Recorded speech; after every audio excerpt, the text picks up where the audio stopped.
కేరళ, తమిళనాడు రాష్ట్రాల్లో తీర ప్రాంత ప్రజలను అధికారులు అప్రమత్తం చేస్తున్నారు. దీనికి కారణం కల్లక్కడల్ ఫినామినా. దీనివల్ల అక్కడ ఎప్పుడేం జరుగుతుందోనని ప్రజలు భయపడిపోతున్నారు. ఇంతకీ కల్లక్కడల్ ఫినామినా అంటే ఏంటి? ఈ వీడియోలో తెలుసుకుందాం. సముద్రాలు ఒక్కోసారి ఆకస్మికంగా ఉప్పొంగుతాయి. పెద్ద పెద్ద అలలు తీర ప్రాంతాన్ని ముంచేస్తుంటాయి. దీంతో సముద్రమంతా అల్లకల్లోలంగా మారిపోతుంది. దీన్నే కల్లక్కడల్గా పిలుస్తారు. ఈ పదం మలయాళం నుంచి వచ్చింది. ఆ భాషలో కల్లన్ అంటే దొంగ, కడల్ అంటే సముద్రం అని అర్థం. ఇది ఎప్పుడు సంభవిస్తుందో చెప్పలేము. కాబట్టి దీనికి సముద్రం నుంచి వచ్చే దొంగగా ఆ ప్రాంతం వారు ఈ పేరు పెట్టారు. కొన్ని రోజుల పాటు కొనసాగే కల్లక్కడల్ ఫినామినా లోతట్టు ప్రాంతాలను ముంచేస్తుంటుంది.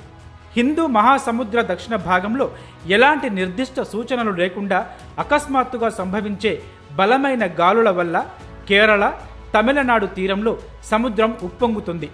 దీంతో అధికారులు ఆ ప్రాంతాలను డేంజర్ జోన్గా ప్రకటించారు.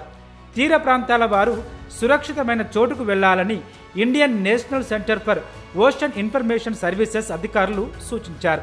ఈ కల్లక్కడల్ ఫినామినా హెచ్చరికలతో బీచ్ వద్దకు ప్రజలు వెళ్లడాన్ని పూర్తిగా నివారించాలని హెచ్చరికలు జారీ చేశారు.